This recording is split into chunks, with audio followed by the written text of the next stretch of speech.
Hi, இன்றைக்கி நம்ம ஒரு இன்ட்ரெஸ்டிங்கான ஷாப் ட்ரிக்ஸ் பார்க்க போகிறோம்.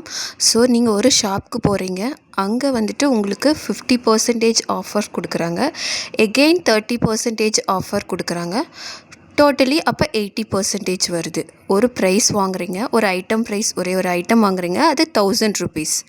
அதோட ஆஃபர் ஃபஸ்ட்டு ஆஃபர் கொடுக்குறாங்க 50%.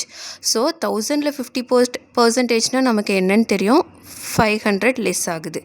எகெயின் ஆஃபர் கொடுக்குறாங்க 30%.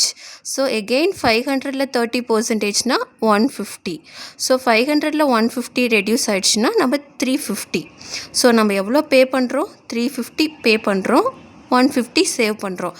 பட் அந்த ஷாப்கீப்பர் டோட்டலாக உங்களுக்கு ஃபஸ்ட்டு எடுத்த உடனே 80% ஆஃபர் கொடுத்துருந்தா நமக்கு என்ன நம்ம பே பண்ணுவோம் அப்படின்னா, ஸோ 1000 rupeesல 80% அப்படின்னா 800. ஸோ 1000ல் 800 போயிடுச்சுன்னா ரிமைனிங் 200.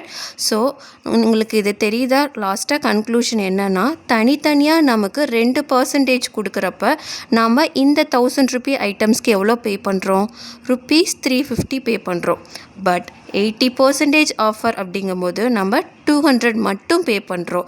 ஸோ இந்த டிஃப்ரென்ஸ் உங்களுக்கு தெரிஞ்சிருக்குன்னு நினைக்கிறோம். அப்போ நம்ம 150 எக்ஸ்ட்ரா பே பண்ணிகிட்ருக்கோம். ஸோ 2% கொடுத்தா நீங்கள் கண்டிப்பாக கால்குலேட் பண்ணுங்கள். தென் சிங்கிளாக ஒரே ஒரு 80%, 70%ன்னு கொடுத்தா அதுக்கும் கால்குலேட் பண்ணுங்கள். இந்த வீடியோ உங்களுக்கு பிடிச்சிருந்ததுன்னா லைக் பண்ணுங்கள், ஷேர் பண்ணுங்கள், கமெண்ட் பண்ணுங்கள் அண்ட் சப்ஸ்கிரைப் பண்ணுங்கள். Follow for more math tricks. Thank you.